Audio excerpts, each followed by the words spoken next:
हे पर्वतराज, तुम्हारी कन्या सुलक्षणी है। अब इसमें 2-4 अवगुण हैं, उन्हें भी सुन लो।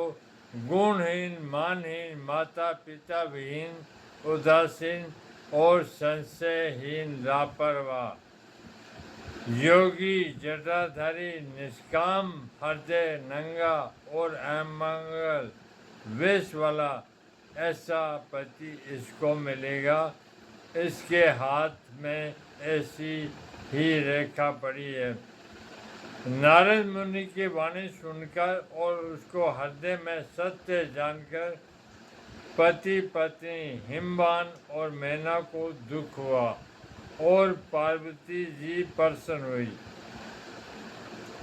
नारद जी ने भी इस रहस्य को नहीं जाना, क्योंकि सबकी भारी दशा एक सी होने पर भी भीतरी समझ भिन्न भिन्न थी।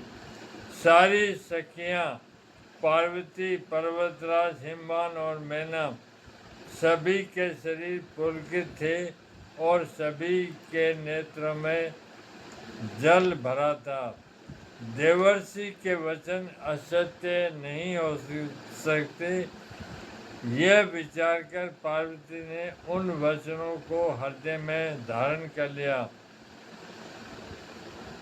उन्हें शिव जी के चरण कमलों में स्नेह उत्पन्न हो आया, परंतु मन में यह संदेह हुआ कि उनका मिलना कठिन है।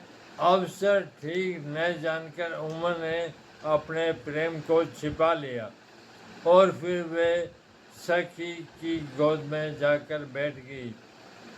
देवर्षि की वाणी झूठी न होगी, यह विचार कर हिमवान, मैना और सारी चतुर सखियां चिंता करने लगी। फिर हृदय में धीरज धरकर पर्वतराज ने कहा, हे नाथ, कहिए अब क्या उपाय किया जाए। मुनीश्वर ने कहा, हे हिमवान, सुनो।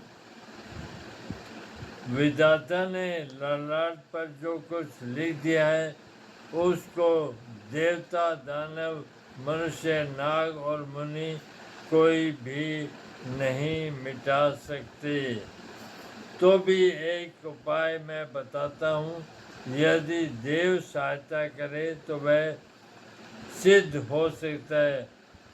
उमा को वर तो निस्संदेह वैसा ही मिलेगा जैसा मैंने तुम्हारे सामने वर्णन किया है, परंतु मेरे वर के जो जो दोष बन रहे हैं, मेरे अनुमान से वे सभी शिवजी में हैं। यदि शिवजी के साथ विवाह हो जाए तो दोषों को भी सब लोग गुणों के समान ही गाएंगे।